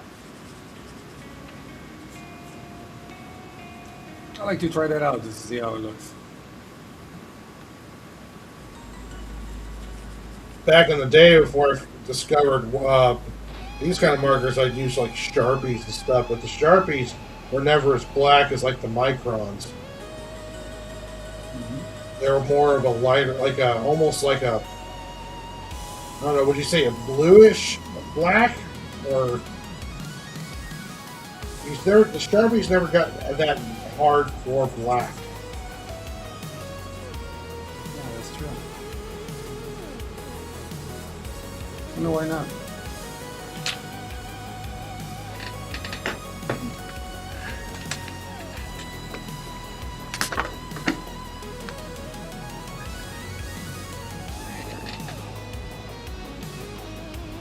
I'm so serious.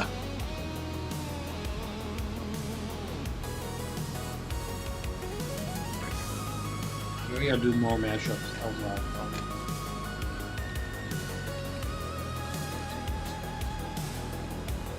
These are, yeah, I'm down. I enjoy doing these. They're fun. Takes us away a little bit from what we're doing right now. Which is what you said before, kind of what we need sometimes, just a little break. Yeah. I don't have a problem getting away from a little, decapitation and, intros and stuff. No, not at all. Little cutesy stuff is fun. Then I gotta go back. Gotta go back.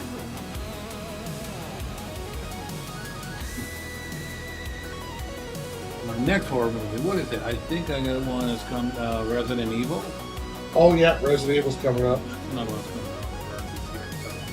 up. Alright. I think there was a trailer for the new Friday the 13th TV series called Silver Lake. Interesting. I had my doubts, but I'm like, okay, you piqued my interest. I kind of thinking what they're doing. But did you hear about who's going to be making a comeback 2028? Now, I saw that post on your Facebook. Is it going to be Robert England, or is it going to be... We don't know yet. Nobody knows yet. So he's down and willing, but what is he, 70 plus now? Yeah. I'm not saying he can't. I'm just saying that's a lot of makeup for a lot of hours. When you're young, yeah, you're good, but when you get older, I don't know. If you want to go through all that. He's really the only one who can do it. We're just being honest. But what do you want? A remake of the first one, or something new and different? Yeah, I know. That's when you got to stop and think. Like, Well, there's nostalgia bait. Yep. But when they rebooted Nightmare on Elm Street last time, they forgot about the comedy. And that might have been just what Robert Englund brought to it.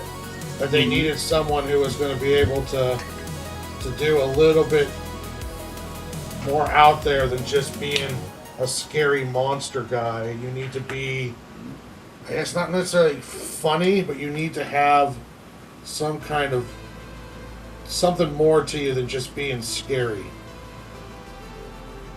It's true. Dude, that thing's more like 13 years ago or something like that? 13, 14? Yeah. Oh my goodness, I'm like that long ago? Jeez. You'd ask me, I'd be like, 10 years? 8 years? No, it's like about 13 to 14. Like, wow.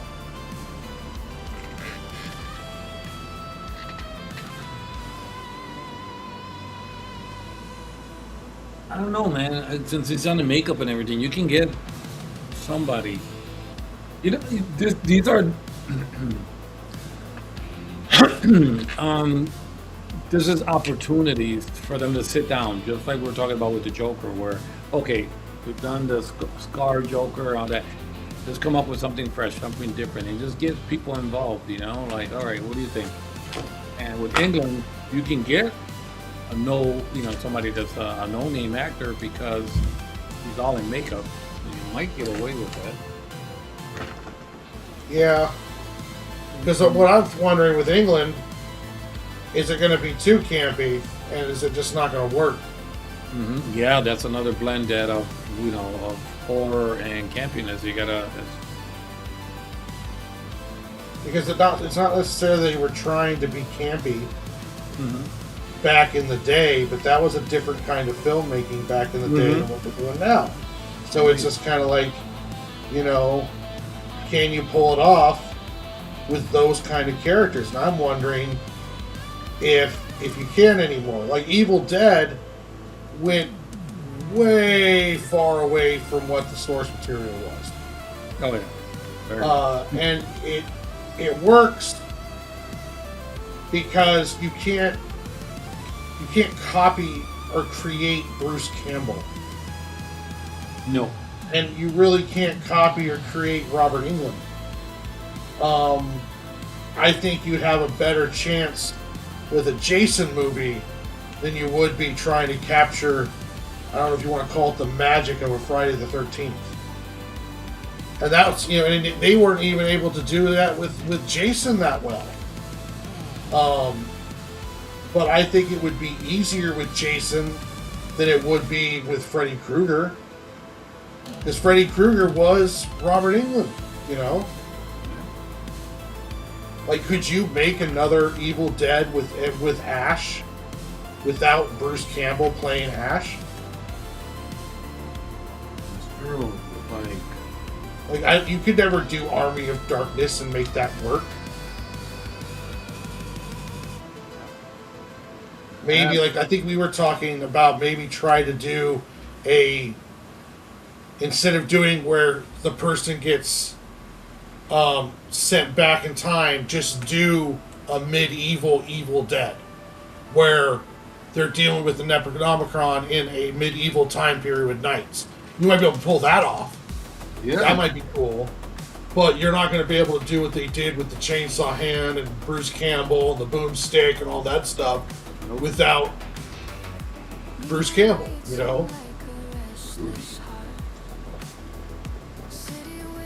Yeah, you can come up with right there that medieval time. You come up with a new hero. Just guy that you can come up with something new.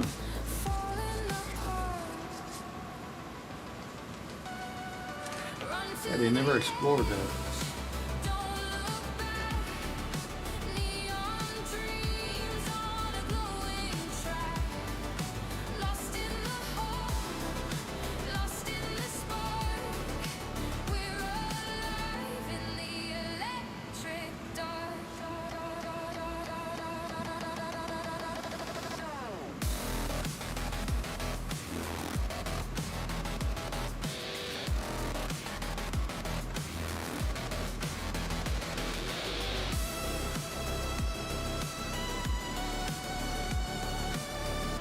Well, but what are we doing next week?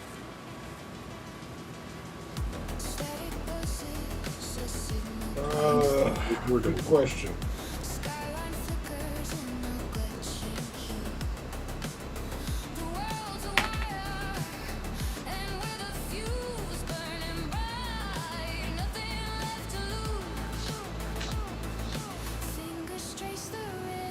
take over the world. Oh, that's another one. Pinky and the Brain. Yep. Natural with them.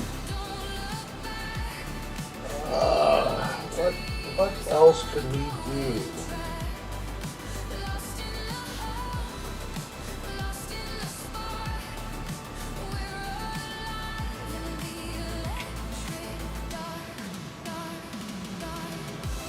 Thank you, Christine.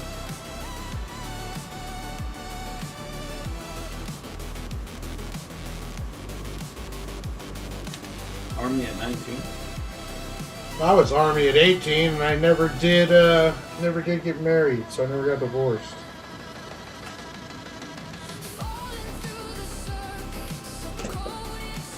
All right. Oh, are we done? I think so. This is like the shortest Art Brothers stream we've ever done. All right, next week we can do something about that. Yeah, you got 2, whatever. Boom! 2 7x10s. Biatches. Oh. Yeah, so yeah, we'll have to We'll talk about it during the week. yeah, we'll have to talk about it and figure out what we want to do next. Do you have anything coming up? Nothing as of yet. I think the next one will be September 6th. Now, you're gonna be doing your show Sunday, right? Yes, I'll be doing mine on Sunday at 5 p.m. Central. Yeah, so make sure you guys check out Mad Mel's channel where he's going to be doing. You were inking Marvel rival characters. Are you going to be doing that again? Yes. Very much so. Yeah. I was working on Sunday, but I missed your show. But I watched the replay of it. Yeah. I finished it up. I only had, 4 characters? I think it was Jeff, the Shark, Spider-Man, and Scarlet Witch. So it was already almost done. It's good to see, it finished. And then I went back with the Joker when I finished because I wanted to throw some more veins in his arm. Because it was sitting there on my table, and then I would walk by, and I'm like, no, it's not done. It's not done. You know how it is. You walk by. Oh, yeah. I want to do this. So I went in there on the stream, and I'm like, let me add to it. Let's add some more veins. Darken it up a little bit more. I think one of the legs a little bit more black. But, yeah, I'm not sure what I'm going to do this weekend myself. Coming up. I think I'm going to be on the computer. Okay, cool. Yeah. As for next week, we will decide during this. But there's one thing I thought of today. This was brought up by Ichthus earlier, and I thought of it again today. Was either getting like Ichthus or someone to write a 1-page story, even if it's just get a script for a 1 page of a comic book. You and me both looking at the script and drawing the page. So same script, 2 different artists, and see what the results look like. Nice. That would be a heck of a show. That would be a long one because we're going to be doing 11 by 17 full comic book page. But I thought that would be very interesting to do. I am down for that. That would be so much fun. So we'll work on getting that set up, and either finding a page or having one of our writer friends write us just 1-page deal, or maybe even writing our own page. I would like a third party to write it though, because then we're not thinking that we both have to think about it once we read it.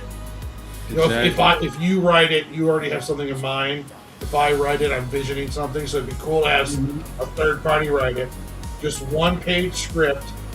It doesn't have to be like an entire story in 1 page, but just 1 page of either action or something, and then we will draw that page out in our own interpretation of it. And I think that would be a lot of fun. Oh yeah, that's so much fun. Good challenge. Also, too, we should think about doing our 24-hour stream here pretty soon. Yes. We need to. I would like to do that. And Lots of coffee. lots of coffee. As for next week, though, we'll figure that out during the week. We might do another mashup, or something along those lines. Yeah, we'll figure that out. Yeah. For my Sunday show, like I said, I was trying to think about maybe doing it on the computer. But I have this image that's stuck in my head with Spider-Man ever since I did last weekend Marvel Rivals. I just got an image of him stuck in my head, and I'm like, wait a minute, wasn't that same image? Is an Arthur Adam kind of an image of Superman, kind of him swinging like that. Okay. I'm like, wait a minute, I know that image from somewhere, but I'm like, Arthur Adam did that with Superman. It's just stuck in my head, so I might have to draw it. So, as for this week for me, check me out here tomorrow. I'm going to be doing a marathon stream, working on the Squirrel Book. And then Wednesday, I'll be doing another big stream, working on the Squirrel Book. Thursday, I'm going to be doing a pre-recorded show with Dingus. We're going to do another review. Last week, we did Speed Racer, which I think is coming out tomorrow. It's the new Mad Cave Speed Racer, which was actually really decent. It was really well written, good art. I had fun reading it. So that's another one people should check out. And then Friday, I will be on here with Laps Comics Fan, doing the last panel, along with Bob Loves Movies and Ray Poupée. The job this weekend for me, my day job, is not going to be as difficult. We just did the last sale we did was a massive one, so it was very, very, very, very tiring. And so this weekend, hopefully, I'll get some draw streams in on Saturday and on Sunday also. And then we'll be back here Monday for another episode of our Brothers Art Show. So yeah, please, if you haven't liked and subscribed to both mine and to Mad Mel's channel, please do so. We got a lot of stuff coming down the line, a lot of cool things. Watch me make a comic book essentially entirely live, and yeah, lots of cool stuff coming down the line, my friends. But yeah, had a lot of fun doing this mashup. Oh yeah. If you have any suggestions for mashups, put them in the comments of this video. Put it in the regular comments. We will read them and answer them. If you have any other mashup ideas or other things that you want to see us draw, put those in the comments, and then we'll put that on our list of stuff that we want to do down the road. So, yeah, that would be big help for us to see what you guys want us to do. Oh yeah, we will be back next week on Monday, 6 p.m. Pacific Standard Time, 8 p.m. Central, for another episode of the Art Brothers Art Show. But until then, my friends, as always, be good, stay safe, and God bless. Take care, everyone.